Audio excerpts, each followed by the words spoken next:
Okay, it is 11:03. So hello, good morning, and good afternoon to everybody. I am very glad that you are all here today with us. We are recording this webinar, and my name is Larry LaMotte. I am your host today. I am the CEO of ReCapturit at ReCapturit.com. ReCapturit is a company whose purpose is stewardship of resources. And we are taking on the largest waste source in the world, construction and demolition waste. Did you know? I didn't know this until a few years ago, but did you know that everything you and I and 330 million Americans throw away at home and at work all year long, all of our trash, all of our garbage, is only half the size of the amount of waste in construction and demolition? It's huge. I call it the pink elephant in the room because it just doesn't get enough. It doesn't get enough press time, but we're here to give it a little more. People have said to me that our company has an approach that is like the tide that raises all ships, because we were taking a holistic approach to this enormous problem. And ours is a three-pronged approach. We have our online marketplace at ReCapturit.com for buying and selling recaptured building materials and architectural salvage. Our solution for construction job site waste is underway. And the third is our topic today. Then this workshop is part of that, what we call our pathway to the DPA, which is a sequence of webinars, workshops, and boot camps designed to help you understand the enormity of this problem, plus guide you toward a solution. And ours is what we call the DPA. Sounds like EPA, which is not a bad thing. And that stands for the Deconstruction Policy Accelerator.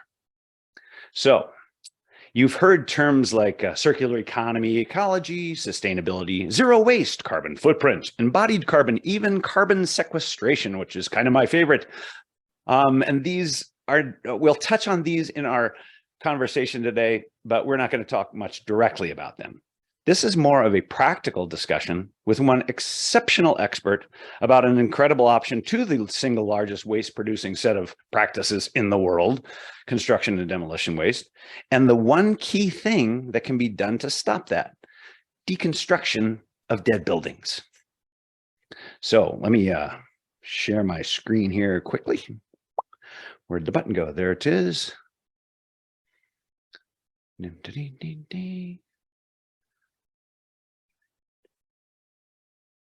Okay. You should see our welcome slide there. Okay. So we had a cancellation this morning that nobody ever likes to get those in the day of events, but we had a cancellation this morning from one of our panelists, Madison Kraus of the city of Detroit. She got called into a meeting, an emergency of urgency kind of a thing that she could not ignore. And if she does finish up in time, she will join us, but if not, fear not, because Stephanie Phillips and I will carry on. A couple of quick housekeeping notes. Feel free to take notes, put questions into the chat if you have them. We do have a Q&A at the end. We will send out the link to the location of the video recording that we're making of this after the event. And if you purchase the post-event package, you'll receive the fully cleaned up transcript of the entire event, plus all the slides, all the public chat notes, and a link to the recording all in a single PDF. So generally within 4 to 5 days. So today you will learn what inspires city officials to lead the movement to bring deconstruction into the mix of what happens when buildings die. Do you demolish it and throw it away, or introduce deconstruction and begin to divert would-be waste away from the dump and into new uses? Well, our trailblazers like Stephanie Phillips and the unfortunately absent Madison Kraus are working to make a difference to counteract all that. But you get to meet one of them today. And she is here with us in this expert discussion. Let me tell you a quick thing about Stephanie Phillips. Stephanie is a fierce force. She has abundant positivity. Her high energy, her humility and humor that she brings to every effort I've ever seen her at only underscore her intellect and her experience.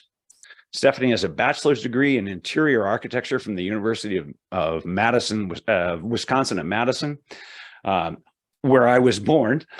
And she followed that up with a master's in historic preservation from the University of Texas, Austin. And she brings all this to the understanding of the value of buildings, both as they stand and as they fall. So be kind to Stephanie today, since she's the only one, and she has to endure all my questions since Maddie's not with us today. And if you get nothing else out of all this, remember, waste is not waste until it is wasted. Okay, let's get started. Stephanie, welcome. Thank you for being here. Thank you for having me. You're very welcome. I'm honored that you're here with us. You led a multi-year effort generated within the Department of Historic Preservation in San Antonio to modify practices that had been in place for more than a century in one of the largest cities in America, and in Texas to boot. So tell us, please, what inspired you and your colleagues to bring this steady and adaptive model of deconstruction policy to San Antonio, Texas? Why the change? Sure. So as you said, I work for the city's Office of Historic Preservation, which is somewhat unique when it comes to what city office you might think would be engaging or leading discussions around deconstruction policy. And I'm happy to talk more about that later in our discussion. But for us in San Antonio, which is a very historic city, like heritage tourism is our thing. We have the Alamo after all. It makes sense for a lot of reasons beyond that, because our office is directly involved in a lot of the design review and permitting that occurs in San Antonio. And specifically for a number of years, I think well over a decade, our office has reviewed and approved every single demolition request in the city, regardless of if it's a historic building or not. So we already have this kind of deep relationship, not only with demolition and general contractors, but with community members that are affected by demolition. I often say, and I'll probably repeat this, demolition happens to buildings, yes, but it also happens to people. It's not something that happens in a bubble. So not only is demolition like a really terrible environmental practice, right? But it can also be really violent and almost fracturing for communities. And I bring this up because it's an important factor in our efforts locally, but it also makes demolition personal, which is really important from a policy perspective. And for years, even before deconstruction was on our radar, we had community members coming to us demanding that something change with demolition, especially demolition of older housing. And for example, we got a lot of feedback saying that they wanted access to the materials if a building couldn't be saved, which when you think about that is a very reasonable ask. But it's just with demolition pace and kind of the ubiquity of demolition in our landscapes, it can be really difficult to have access to those materials. And at the very least, they wanted the buildings that they cared about to be treated respectfully at the end of their life and wanted more inclusion in the process for if a building does come down. So those are all things that we've engaged with for years. And it kind of finally came to a head where one of our city council members, who was actually an architect, issued a council consideration request, or CCR, which is basically our version of directing a city department to look at a policy topic, and directed our office to look at ways that we could address kind of the demolition endemic. And from that came a recommendation to explore deconstruction. And we formally launched our policy initiative in 2018. So that's kind of the backstory. Yeah, that's a great story, and I've known your story, and it's been exciting to follow it since it started several years ago. So I love what you said there, Stephanie, about demolition also happens to people. That really highlights your sensitivity to the human aspect of this, and I appreciate that a lot. So let's see, the next question. There is a lot to be done yet, not only in San Antonio, but in other cities. So speaking as a city official, what inspired you to think that bringing in deconstruction and reuse would be a helpful, hopeful, and ultimately doable thing to take that scale of a project on? Yeah, so there are a lot of reasons. One that I will kind of speak for our director a little bit. The director of our office, Shannon Miller, has been here for over 13 or 14 years. And she used to sit on this now defunct board of the city that essentially was reviewing and approving the demolition of nuisance properties. And I put nuisance in quotes because I think no city should be in the business of ordering buildings demolished. It doesn't make sense to me. But she was always the lone vote saying, no, we should restore this building. So there was, San Antonio definitely had what other communities might have currently, where, you know, demolition is the easy way to go. So it's kind of an uphill lift to argue against that. And finally, when we got that traction to say, well, deconstruction is a thing that people do, like, why wouldn't we consider it? We kind of took that and ran with it. And one really big thing that has always worked in our favor is that because we're an Office of Historic Preservation, because we work directly with the stewards and caretakers of older buildings in San Antonio, we know that there's an automatic demand from those property owners to have access to older materials, right? I own a 1925 house myself, and I know that if I want to repair my hardwood flooring, I would love original hardwood flooring to patch it. If I want to restore my siding, I would love to have reclaimed siding from the same era of construction of my house versus something cheap from Home Depot, just because I know that those repairs are going to last much longer. So deconstruction, in a way, for us was actually building on that legacy of just trades training and restoring our own houses and our buildings. I often say that deconstruction and historic preservation share the same kind of value system. The entire goal is to steward existing resources, whether they be materials or buildings. So for us, it really wasn't that big of a departure from this like culture of reuse that we were already working on cultivating. So that definitely was a big source of inspiration and really made it seem feasible for us, because one of the whole goals was to really increase the affordability and accessibility of older building materials. And what better way to do that than to recapture the materials that are already on their way to the landfill, so we can turn them into community assets instead of just waste. So that's kind of how we approached it. So it was kind of an organic growth out of what was already happening, kind of a process, I hear. Is that right? Yeah, for sure. Yeah. Okay. And nuisance properties, I'm with you on that one.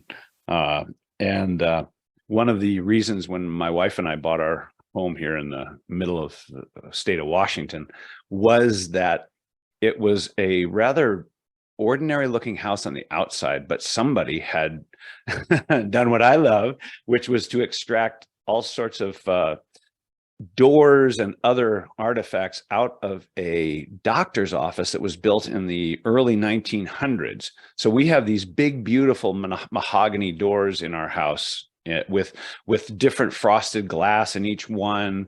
One is a double door set that goes into our guest bedroom. It just, we walked in and my wife and I both went, oh, this is it. But to your point, Stephanie, about, having the need for finding the right things for the right period of time. That's a great draw for deconstruction, that you take those things out that are of value. People want these things. There are things like doorknob clubs in America. I did not know that, but there are doorknob clubs. People collect them, and so it's a thing.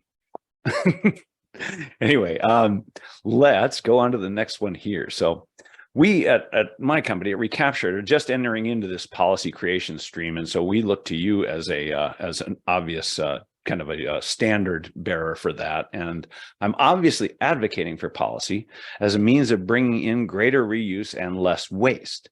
That said, I've stated publicly that if we as a national community of businesses and organizations and cities and influential individuals do not do something proactively now to stop this flow of this #1 source of waste in the world, then at some point in the not too distant future, perhaps even the state or federal government may step in to do something. And that may not be as regionally sensitive, because cities and counties and so forth, and even states, differ in the things that they have and the materials and the homes and the buildings and all that's different. So you led this conscientious stakeholder involvement process in San Antonio, and you've done that to bring a more, a harmonious process and kind of a custom designed policy for your region, right? So would you, as a city official, describe how deconstruction policy is the way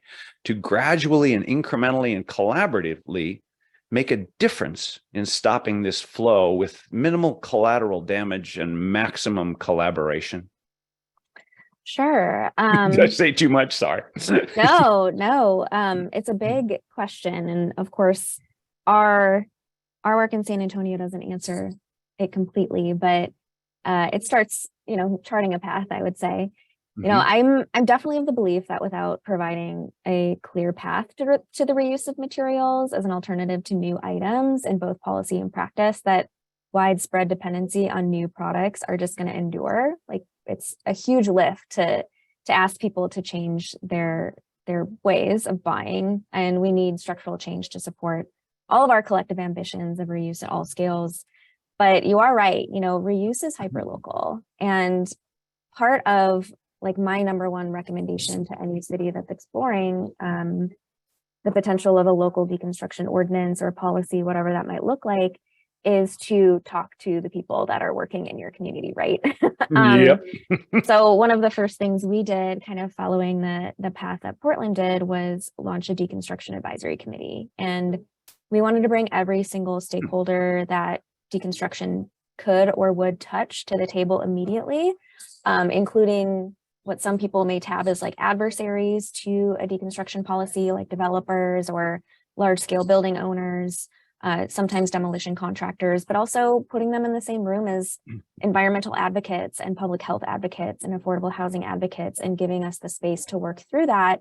Because ultimately, at least in San Antonio, our deconstruction ordinance is a development policy. It affects how buildings come down. It affects how buildings are permitted and how buildings go up.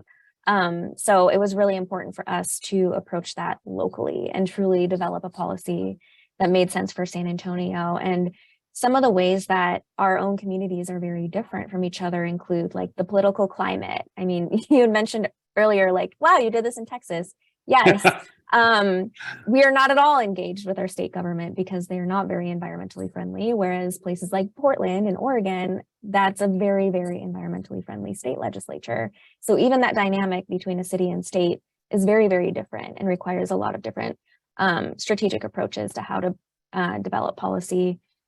And then local reuse ecosystem. And what I mean by that is, do you already have a lot of deconstruction contractors in your community? Do you already have a lot of reuse outlets that people can shop at? San Antonio really didn't, and we're still kind of growing that capacity. And it was really important for us as a city government, because we are not the experts in deconstruction. We are not the experts in any of these things. The people that are doing the work are.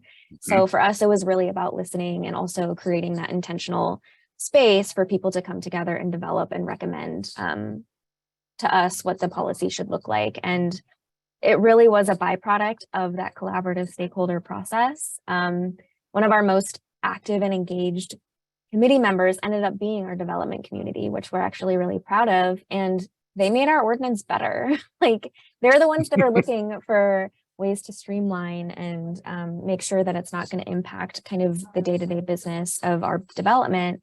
And we were able to kind of come to a good policy that made sense specifically for San Antonio. So I absolutely wish that policy would move faster in every role of government, primarily because, we're throwing away things and it's really important to not do that. And I want it to move faster, but for us, I definitely recommend kind of the incremental approach. Good. You do. I like hearing that term, the Deconstruction Advisory Committee. We are following that lead in some of our recommendations with some cities we're talking to now. So, and the knowledge that there are local resources already, not necessarily abundant local resources, but there are some in just about every city in the U.S. And the addressing that the political climate too. I mean, we open our doors to the entire political palette, if you will, and because stewardship is a thing that should, in my opinion, should just be a good thing to do for all of us. And so that eases the burden on a lot of the conversations that we have, frankly. So I have a little follow-up to you on this one, Stephanie, and I'm going to add in here. And is deconstruction a yes, no question? Does it remove demolition and in comes deconstruction? Or is it, can you speak to a time frame of implementation of deconstruction, and does demolition ever really go away? Yeah, I mean, I wish it would. That's one of my like lifelong goals. I always say that I want to make demolition obsolete. But of course, that's not a reality. For us, part of our policy development also, which is reflected in our ordinance, is kind of this phased approach. So for us, our ordinance only applies to residential structures at the moment, but it may include commercial in the future. But we're kind of implementing this scaled date range approach, where right now, citywide, if a house built in 1920 or earlier is approved for removal, it has to be deconstructed. But if it's located in a historic district or a neighborhood conservation district, it has to be 1945 and earlier. But then in 2 years, it's going to expand, where it's going to be 1945 and earlier citywide, and 1960 and earlier in those protected districts. So for us, we're kind of recognizing that this also has a market impact. If we don't have the ability to recapture those materials and offer them places for them to go, then we're just delaying landfilling in a lot of cases. So there's a lot of elements to our program where we have, for instance, launched what we're calling a material innovation center, where we're, as the city, accepting donated building materials to redirect them into affordable housing projects. So really kind of focusing on that reuse ecosystem, and not just like policy this, like it's much bigger than just mandating something. It has to be kind of this holistic approach to how building materials move throughout a city. That has been kind of our, approach for sure. And, we're kind of taking bite-sized pieces out of that demolition pipeline. San Antonio averages around 600 demolitions a year, and that's all building types. Wow. So we're kind of capturing, a subset of that through regulation. But one thing that I will say, even though we're only about 4 months into phase 2 of our ordinance, yes, policy regulation is great, but the effects of the building, how do I phrase this? The effects can be felt even for the buildings that are not regulated. And what I mean by that is part of our program includes deconstruction contractor training. I see Mike on the call. He did our first contractor training way back in the day. But what that means is that we're building up our local pool of deconstruction contractors to offer that service to our community and offer a competitive alternative to demolition. So we're seeing a lot of voluntary deconstruction starting to happen in San Antonio. And even if full scale, like large commercial buildings aren't being deconstructed from top to bottom because they're not required to, we're seeing a lot more selective salvage, especially in buildings that have a lot of really amazing like old growth lumber and their framing and commercial structures that would have never been considered by these large building owners without that robust contractor ecosystem. So yes, policy is one prong of this approach, but it can have far-reaching positive benefits even beyond kind of the regulated part of it. Exactly. Yeah. And you just touched on one thing that I just generically call the hybrid, which is they clean out all the good stuff, you go and cherry pick, and some call it skimming, some call it cherry picking, but pulling out all the things of high value, like you said, the old growth timbers and so forth. And then only demolishing that which is left that has less, more readily obtainable value for the ecosystem that's there. So yeah, that was good. Thank you.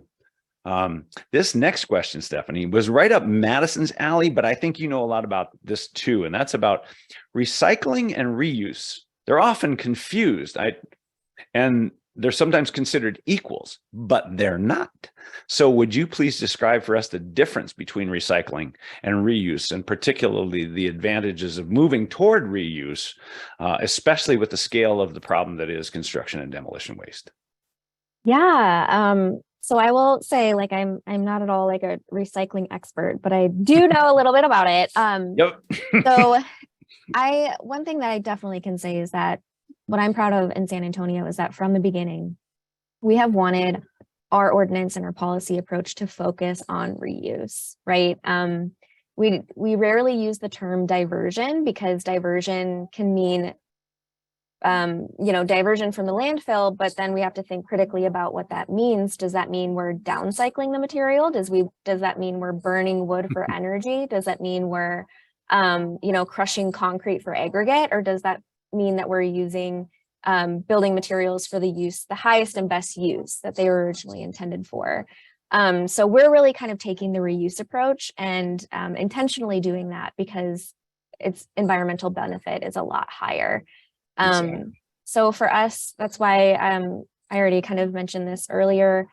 We're really focused on recovering building materials and putting them into affordable housing repair and production, because we're using like siding and framing lumber and even wood windows and doors for their original purpose, because then we don't have to expend the energy to break them down and use them in another way. So that to me is the clearest distinction, is that you're kind of prioritizing the existing condition of a material as best you can versus again, like downcycling and, using it for a lesser purpose, if you will.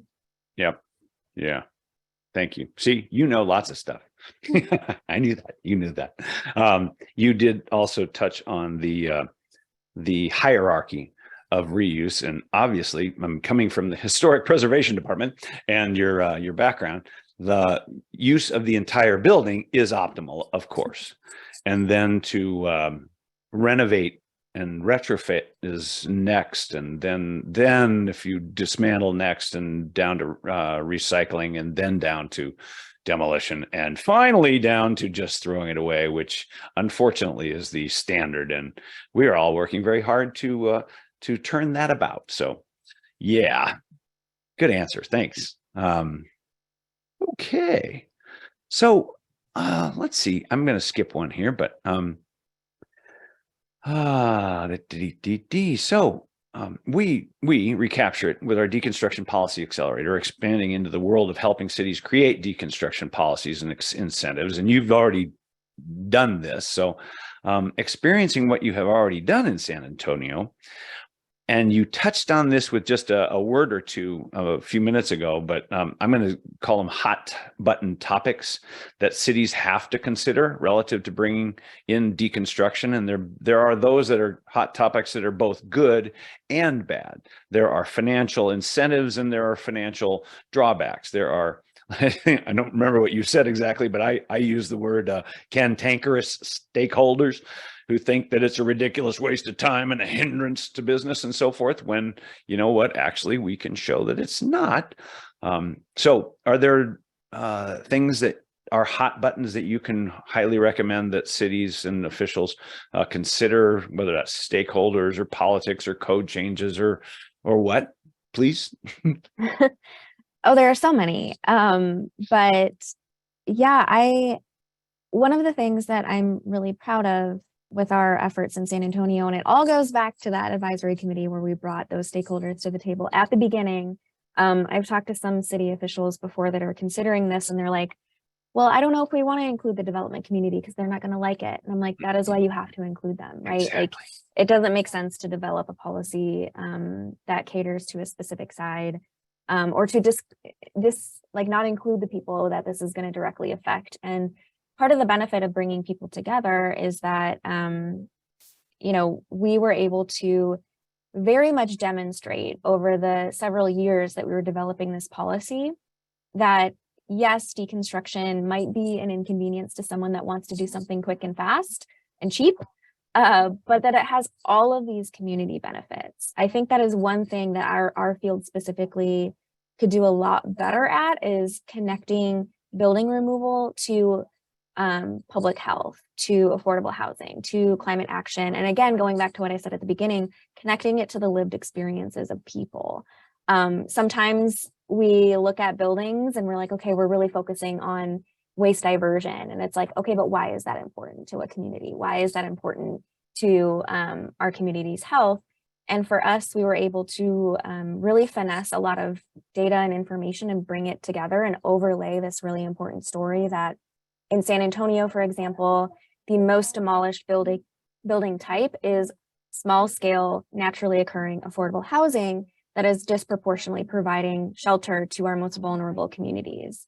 So what that means in a hot climate like San Antonio, where in the summer, the effects of air pollution, demolition is air pollution, another thing, those effects are exacerbated by hot days.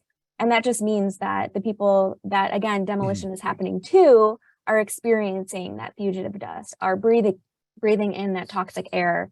And we should use, deconstruction as an approach to actually mitigate some of those health disparities. So for us, it's been critically important to demonstrate that. And I will say that, our development community that was on our advisory committee actually supported our ordinance. They didn't stay home. They didn't oppose it. They supported it because, and I'm paraphrasing exactly what they told us. They're like, we realize that, of course, from a development perspective, we may not want to have an ordinance that affects the cheap and fast way that we want to build, but we actually understand why this is important. And we understand the multiple outcomes that our community will achieve, whether that be climate or jobs or health, that are realized by this ordinance. So we were able to demonstrate that it's not just another environmental thing that we want to do because it's good for climate action, but it actually has all of these other benefits as well. So that's how we approached it and kind of tackled some of those hot button issues that other communities might experience. Yeah, that's good. So we have been actually doing some role playing with people, and Madison, Kraus, and I have done some of that role playing together to talk about these hot button issues with the side of some, let's say, counters to arguments, and she was kind of demonstrably elevated in hearing some of these things, because she has these conversations, and you had these conversations, Stephanie, with people. But what I'm hearing is that when the development community comes and says, you know what, we get it, we can adapt, we understand the benefits now, because you are illuminating and bringing them out, these multiple advantages that don't equate to the convenience and the efficiency of demolition in an immediate equation. But over time, they make such a much grander difference of positive out of the whole process. And we're dealing with an entrenched industry that's been around for, well, since humanity, basically. And my background's in architecture. I went from architecture into construction. I went into remodel. I tore things apart and I rebuilt them, and I did everything from the foundation up to the roof. And I built our own house. And all along, I was squirreling away stuff, thinking, like, where can I use that? And now where we live, the guy that does some of our yard work, he says, hey, let's go check the Home Depot. And what he means is my basement, because it's all organized with stuff that I save and I categorize. It's all neat. And, here's a door, here's a shower thing, here's plumbing, here's electrical, because I've scavenged it all and saved it all. And, it's part of my little ethos here, but I bring it to this, and you bring a similar mentality to what you do, Stephanie. And like I mentioned earlier, that sensitivity you have and that humanity you have really comes through. And so as we are engaging stakeholders and coaching cities on how to better engage stakeholder audiences, we're trying to equip them with conversational elements that sort of dilute and diffuse the held fast arguments that it's not, we're going to lose money and it's going to cost this and it's not as fast and all these things. So you're being very helpful here today. So I just wanted to throw that in here into the mix. On to the next. You're doing great, by the way. Thank you for handling all these, so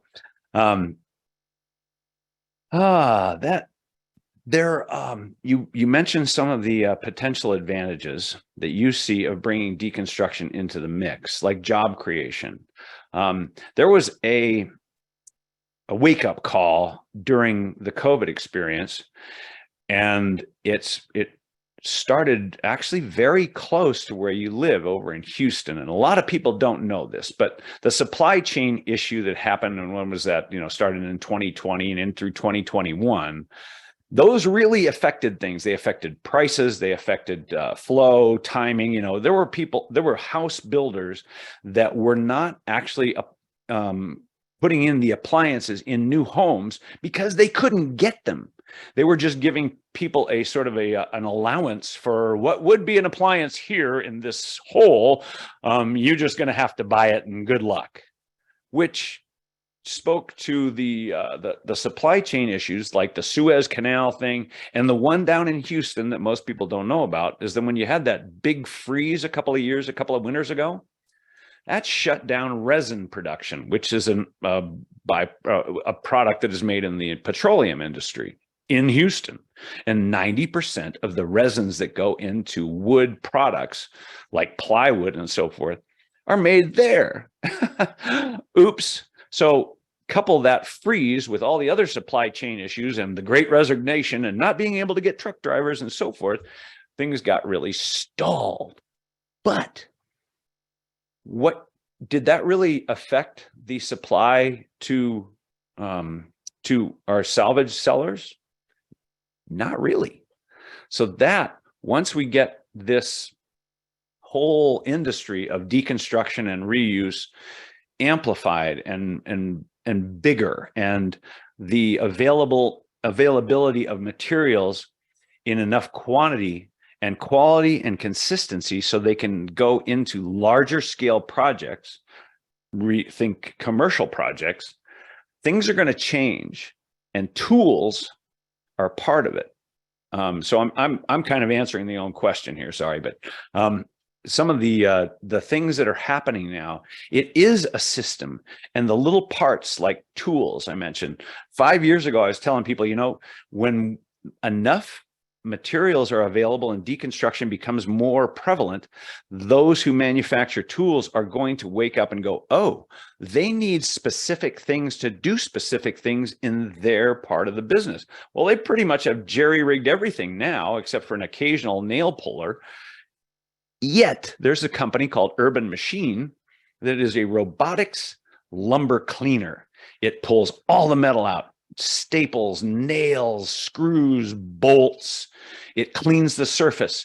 It scans it. It sends it through a metal detector, and it comes out spanking shiny new, like it's new lumber with a few little holes and some patina in it. But that can crank out, that machine from Urban Machine in California can crank out a semi-truck load of essentially new lumber off an old project in a day. So I get a little wound up about this, but can you speak to some of the things that I'm talking about in the sense of the vision of the whole industry? And I know I'm kind of springing this on you, but the vision of how the whole industry grows together by virtue of things like one city doing something so others have an example. A new tool is created and others go, oh, hey, it might be the right time for us to get going on that too. And a policy in one city gets some headwind and so forth. Can you speak a little bit about what you see of the vision of the big picture so people can get a sense of what it's going to be like a few years down the road when things get better by virtue of what you're doing? Yeah, I mean, I obviously share Jory's excitement. Urban Machine is amazing and a really great example of, what vision can do in challenging our take make waste system and linear economy. I mean, here in San Antonio, that is very relevant to our work because I think I've hopefully conveyed at this point that policy isn't the only thing that drives the circular economy forward. That's just one tool in our toolbox. But something that we're really focused on here is talking about what circular innovation looks like as well. And we're very, very, very fortunate to have been working very intentionally on scaling our relationship with our local universities, specifically UT San Antonio and their architecture program, computer science program, business program, to figure out, how can we use reclaimed materials as feedstock for new materials. And we kind of got this idea from the city of Portland a few years ago. Of course, you know, the original trailblazer in policy, where they were also working with local universities to develop cross-laminated timber that could be used in structural capacities. But instead of relying on virgin lumber from virgin forests, they were able to recover local wood that has been coming out of buildings that are being deconstructed for that purpose. So right now, at this very moment, one of our advanced architecture studios at UTSA is doing their final reviews for a studio that they developed with us that we call Salvage to ADU, or Salvage to Accessory Dwelling Unit, where we're able to build full-scale models completely from reclaimed materials that are donated to our center, play with them, figure out what a structural system out of reclaimed lumber might look like, and then use that to develop plans for small-scale affordable housing units that we as the city might be able to pre-permit to get those accessible units in neighborhoods quicker and kind of eliminate those barriers to developing small-scale housing. So I really think the future of what we're talking about, and well, it's kind of our present, but it's definitely more of our future, is more of these like intersectional approaches to policy development and recognizing that deconstruction and the circular economy isn't just deconstruction policy. It isn't just one thing, but we're actually able to integrate discussions around housing and affordability and equity and innovation, right? Like Urban Machine, as quintessential components of this entire ecosystem in the development of that circular economy. So I really think that is what we're really building towards here in San Antonio. I want San Antonio to be the circular economy hub of Texas. So it's not just building materials, but even using kind of the policy and partnerships are so important, models that we're developing here, from really breaking open these silos and bringing everyone together to work together to reuse at a larger scale, can help us explore how we might be able to do the same kind of concept with electronics or fashion or other types of materials. So that's definitely what I see in the future. I appreciate all you just said. Thank you. And I think of you as a visionary. You might not ever put that label on you, but I think you wear it well. And I knew you would have a good answer for that question, even though I just sprang it on you. And so thank you very much. And I know that you have a very holistic and, you know, the comprehensive, broad understanding of all the things that are tied together. So beautifully stated. Thanks. So you and I have met on a number of occasions, and I always leave those energized for a better future. What would you see as being the most helpful for others in similar situations who may not have quite your charm and your vitality and so forth? But so what would help them in similar situations in cities to help them get started on the path toward less C&D waste, to inspire them perhaps, or to just give them a bit of confidence that greater reuse by a well-crafted policy, or by incentives, or by simply enhancing things like the deconstruction training, as you mentioned? Mm-hmm. Yeah, I mean, that's where like the reuse being hyper local comes in. Like, I like to think that there's this like menu of options that people can choose from if they're looking to launch something similar in their community.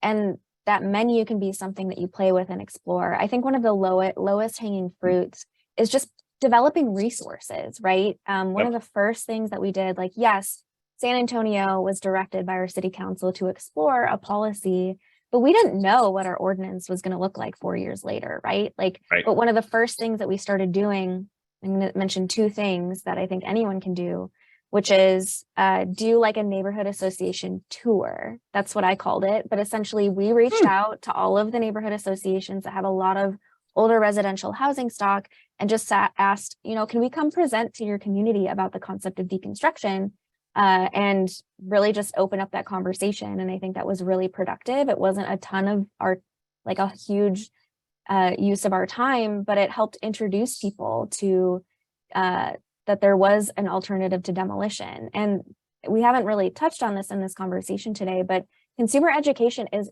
critical in all of this. Like, there is a large expectation from so many people in the United States that demolition is just something that happens. It's just a thing that's the only thing that we can do to remove buildings. And it's upon us and our industry as well to provide that reality that there is an alternative. But then another thing that we created very early on was just a homeowner's guide to salvage and reuse that we upload on our website. We had it at one of the counters at our permitting department. And it was just this very quick front and back, piece of paper that said, hey, if you're remodeling your house, consider salvage. Here's where you can go. Here are some resources that can point you to that. And it jumpstarts a lot of these just very organic conversations with, again, not a lot of effort. And I think that is key, is just really getting started. And that's probably the best advice I have, but it'll be different in every community for sure. Well, the best advice from you is the best advice that's out there. So nicely done. Thank you.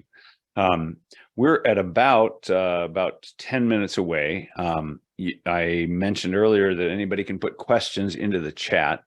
If there are those who are bold and would like to ask Stephanie a question or two, then please do, and or simply just put it into the chat.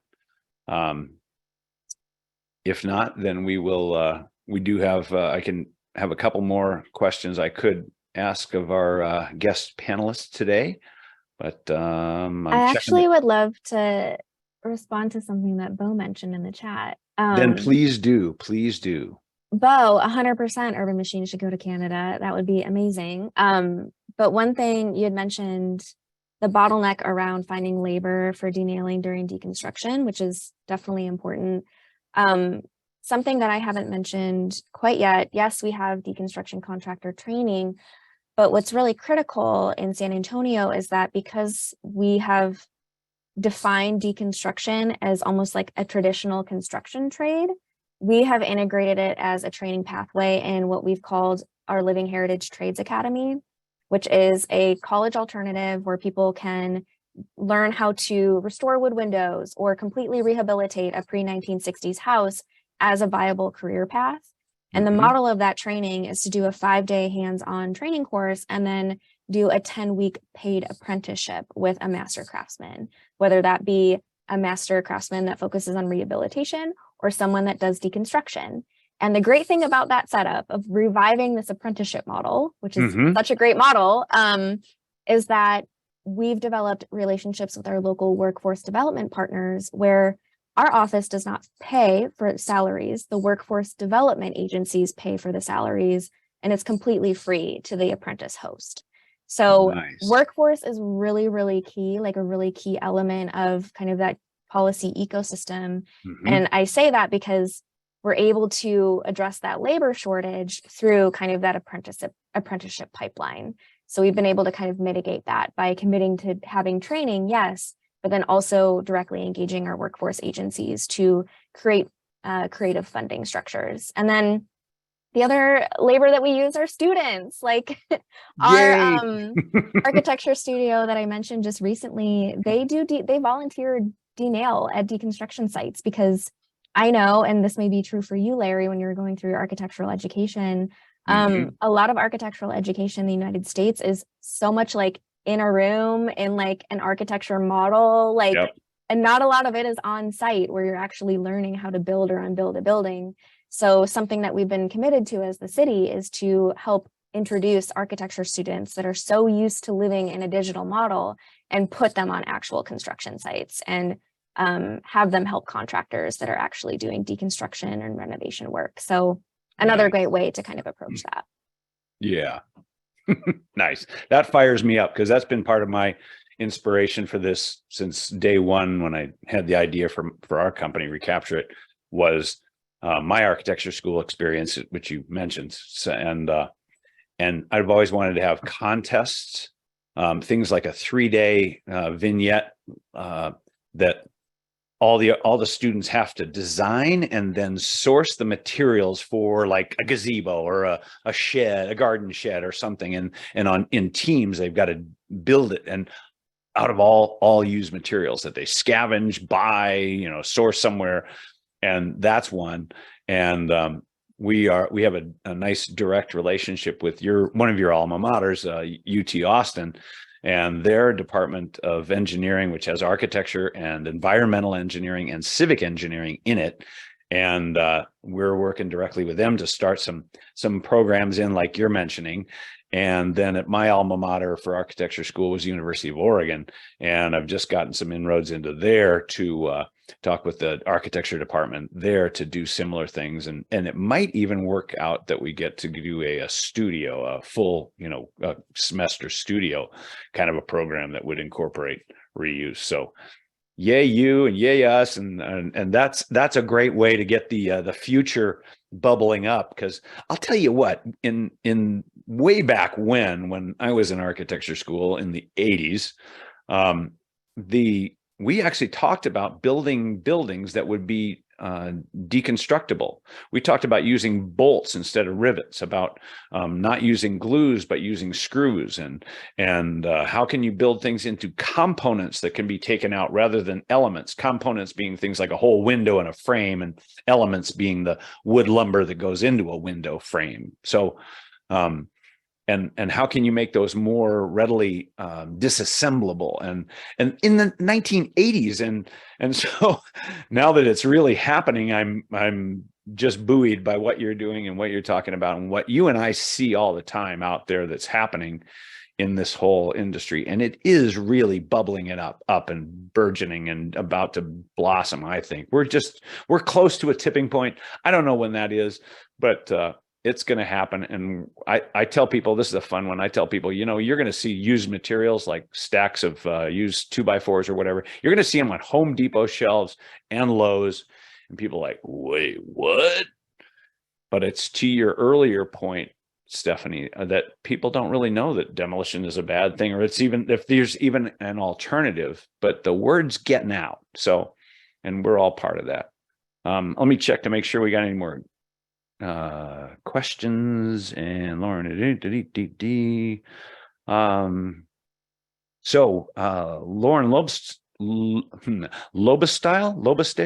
Lobestyle. Anyway, Lauren asks, working with carpentry unions anywhere at all, anywhere? And yes, we actually have a relationship with a company that is part of the one of the biggest carpenters unions. And he said, because we're a member, we can give you introductions to the local unions anywhere in the country now. And why that's a benefit, and I think that may be why you're bringing that up, Lauren, is that carpentry deconstruction is a great inroad into the carpentry trades. It's not as there aren't as many skills that are needed to do deconstruction early, and so it provides that inroad into construction, and people get familiar with using job sites and what that's like, and they get other better jobs. And so that's part of the whole procession of that. And unions are actually quite excited about the prospect of bringing in deconstruction to boost their workforce and so forth, and particularly on that apprenticeship to journeyman to master kind of a process. That deconstruction is a great entry point. So I don't know if I answered your question there, Lauren, but I hope so. And then Stephanie answered it. So, okay. Just see if we have any others here. Yeah, the best way to learn how to build a building is to unbuild one first. And that's why when the architecture industry slowed down at a economic downturn, when the unemployment rate in Oregon was 12%, I said, well, I'm going to go learn how to build stuff and take it apart. I decided I'm going into the remodeling industry just so I would know top to bottom how to build stuff, how to take it apart, and how they built it way back when and how we're building it now. So yeah. Okay, good. Lauren says, thanks, Larry. Exactly what I was asking. Pipeline for labor force. Yes, indeed. So, anyway, we're about wrapped up here. Stephanie, you have been as illuminating and inspiring and visionary as I had expected. Do you have any other thoughts that you'd like to wrap this up with? If we can do it, you can too. That's what I like to leave people with. So get to it. Yeah, get to it. Yep. And my little phrase, I didn't make it, but I take credit for it because I don't know who did. Waste is not waste until it is wasted. When people actually think about that, they pause and they go, oh, wow, you're right. Because all these torn down, demolished buildings that are just flowing in this river to the dump are not, until they are moved out of that flow, the valve is turned off on that side slightly and opened up slightly on the deconstruction and reuse valve. It's not waste. It's not waste until it actually hits the landfill. Anyway, that's it for today. I don't see any other questions here, but I want to thank everybody. I want to thank you, particularly Stephanie. You have been just awesome. And I'll mention that our purpose with my company, with the Deconstruction Policy Accelerator, is to help cities and counties to create and implement well-crafted, effective policy and incentives for long-term solution to this huge problem of construction and demolition waste. We can't obviously cover it all in one webinar, so that's why we have webinars. We have a workshop coming up on the 18th of this month, and then we will have monthly webinars, and we'll even have some boot camps, which are about 5 or 6 hours deep dives into it. Again, thank you, Stephanie. You are a pioneer and a marvelous advocate, and as we've witnessed today, a true expert in all of this. And thank you. And thank you to everybody. Stay tuned, spread the word. See you at the next webinar or workshop. And remember, waste is not waste until it is wasted. Okay. Thanks, everybody. Thanks, Stephanie.